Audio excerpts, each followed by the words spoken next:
Hello friends, welcome to my new video. तो इस video में हम लोग जानेंगे कि खांसी है कितने प्रकार के होते हैं और कौन सी खांसी में कौन सा कफ सिरप यूज होता है। यानी कि सूखी खांसी में कौन सा कफ सिरप यूज होता है और बलगम वाली खांसी में कौन सा कफ सिरप यूज होता है। और जो सूखी वाली खांसी होता है उसमें जो कफ सिरप यूज होता है उसके अंदर क्या सॉल्ट होता है, और जो बलगम वाली खांसी होता है उसके लिए जो कफ सिरप यूज होता है उसके अंदर क्या सॉल्ट होता है, क्या उसका जो है यूज होता है और क्या डोज होता है, क्या प्राइस होता है। तो सब सारी चीजें हम लोग इस वीडियो में जानेंगे, तो अंत तक इस वीडियो को जरूर देखिए।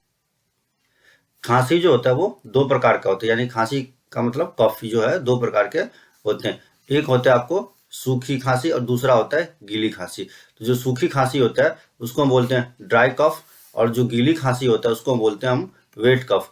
तो जो ड्राई कफ होता है उसको हम बिना बलगम वाली खांसी भी बोलते हैं, यानी कि जो खांसी के साथ जो है बलगम नहीं आता है उसको हम बोलते हैं बिना बलगम वाली खांसी। तो उसी खांसी को जो नॉन प्रोडक्टिव कफ भी बोलते हैं।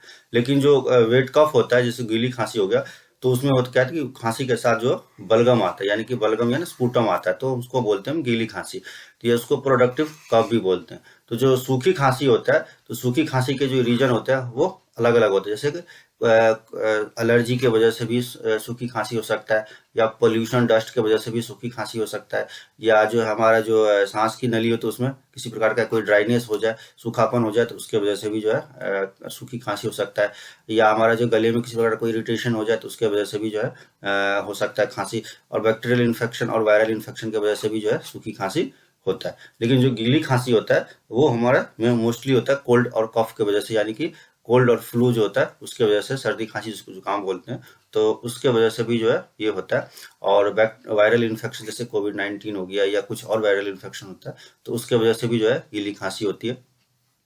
उसके बाद जो है बैक्टीरियल इन्फेक्शन की वजह से भी होता है। हाँ, उसके बाद ब्रोंकाइटिस हो जाता है, हमारे जो फेफड़ों में जो है एक प्रकार का होता है डिजीज, तो वो हो जाता है। उसके बाद निमोनिया हो जाता है, उसके वजह से भी गीली खांसी होता है।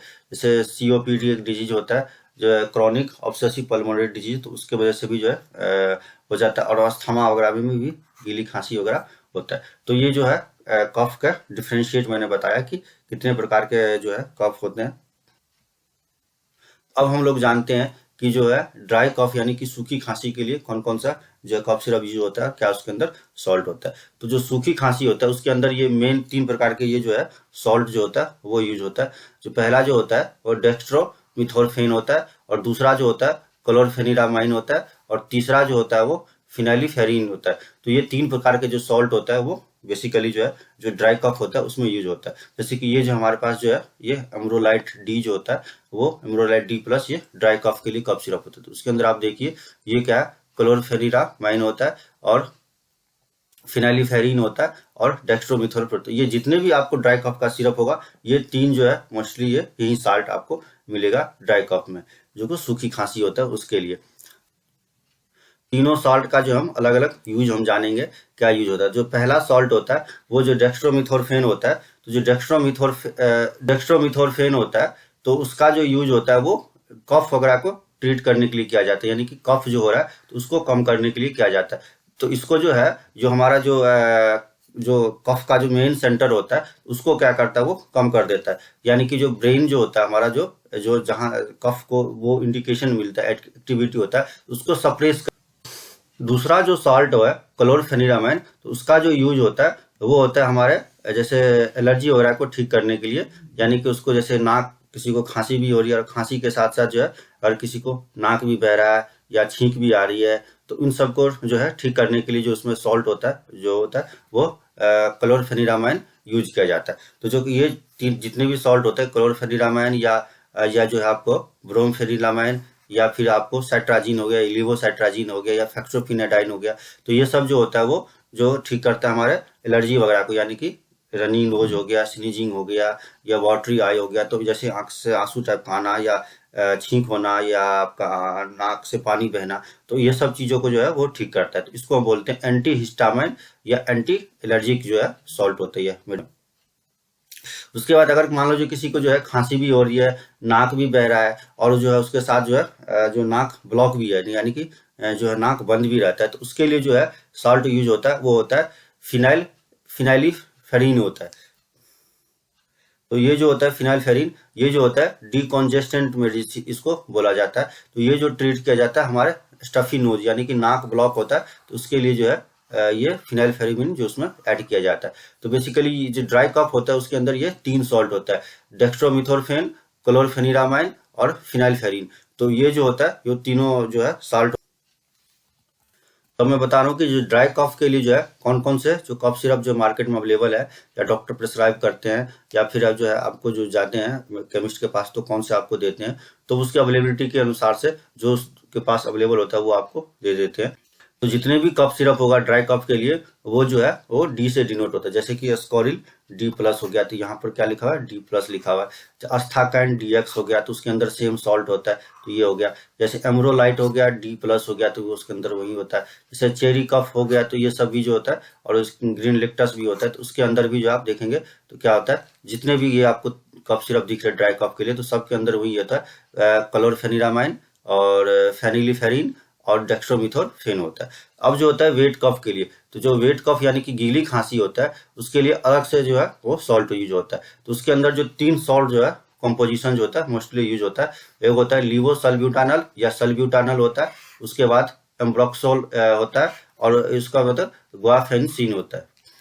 तो जैसा कि आप इस मेडिसिन में देख रहे हैं अस्थाकाइंड LS है, तो इसमें देखिए आप लीवोसल्ब्यूटानल है, उसके बाद एम्ब्रोक्सोल होता है और गुआफेनिसिन होता है। तो ये सब सारे सॉल्ट होता है जो वेट कफ यानी कि गीली खांसी के लिए यूज होता है।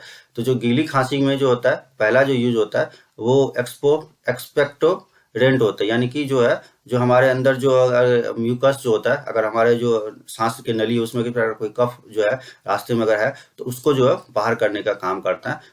जो ये कफ जैसे गुआफेनिसिन हो गया या अमोनियम क्लोराइड हो गया, तो ये सब जो होता है हमारे जो है गले में जो सांस की नली होती है उसमें अगर कफ बैठा हुआ है जमा हुआ है तो उस रास्ते से उसको हटाता है। उसके बाद जो दूसरा जो होता है लीवोसल्ब्यूटानल या फिर जो है आपका सल्ब्यूटानल जो होता है या टर्बूटाडीन होता है, तो ये सब जो होता है हमारे क्या करता है कि जो हमारे जो लंग्स होता है और उसमें जो ब्रोंक्यूल्स होता है यानी कि एयरवे जो पास जो ब्रोंक्यूल्स होता है, ब्रोंक्यूल ट्यूब होता है उसको वो ओपन करता है, ओपन ताकि जो है हम सही से सांस ले सके और हमारा जो खुला रहे ताकि अंदर का जो कफ होता है निकल बाहर सके।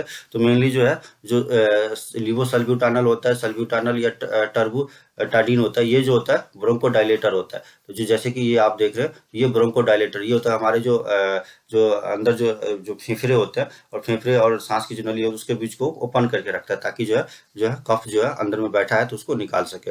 और जो मेन जो होता है म्यूकोलाइटिक का मतलब हो गया कि जो है ऐसा जो है केमिकल जो अंदर में जो छाती के अंदर जो कफ बैठा हुआ है यानी लंग्स के अंदर जो कफ बैठा हुआ है उसको वो जो है डाइल्यूट करके उसको बाहर करने का काम करे छाती के अंदर, तो वो होता है म्यूकोलाइटिक। जैसे किसी को मान लीजिए कि आवाज घरघराने की आवाज आ रही है या फिर जो है ऐसा लग रहा है जैसे आवाज भारी लग रहा है तो उसको जो है म्यूकोलाइटिक वगैरह भी यूज किए जाते हैं। जो उसमें जैसे कि एम्ब्रोक्सोल हो गया या ब्रोमोहेक्सिन हो गया या सोडियम सिट्रेट हो गया, पोटासियम सिट्रेट हो गया, तो ये सब जो है म्यूकोलाइटिक एजेंट होता है। तो ये क्या करता है कि हमारे छाती में जो कफ होता है यानी कि हमारे लंग्स में जो कफ बैठा होता है जो बन रहा होता है उसको वो बाहर करने का काम करता है। और जो एक्सपेक्टोरेंट होता है यानी कि गुआफेनिसिन जो होता है ये क्या करता है कि जो सांस की नली होता है उसमें जो कफ अगर मान लो है उसके आसपास जो कफ उस नली में जो कफ है उसको वो खांसी के थ्रू ये जो है बाहर करने का काम करता है, जैसे उल्टी के थ्रू या फिर जैसे खांसी के साथ बलगम आ रहा है तो वो उसको बाहर करने का काम करता है। और उसके बाद जो ब्रोंकोडायलेटर होता है वो हमारे जो एयरवे होता है उसको ओपन करके रखता है। तो ये हो गया वेट कफ के लिए।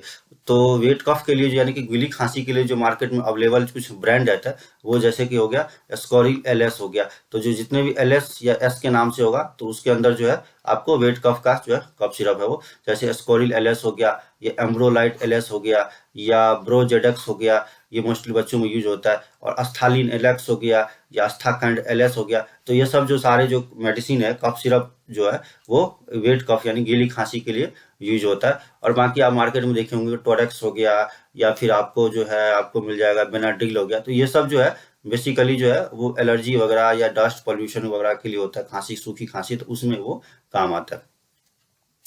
तो दोस्तों अगर आपको मेरा ये वीडियो पसंद आए तो प्लीज इसे लाइक सब्सक्राइब जरूर कीजिए। धन्यवाद दोस्तों।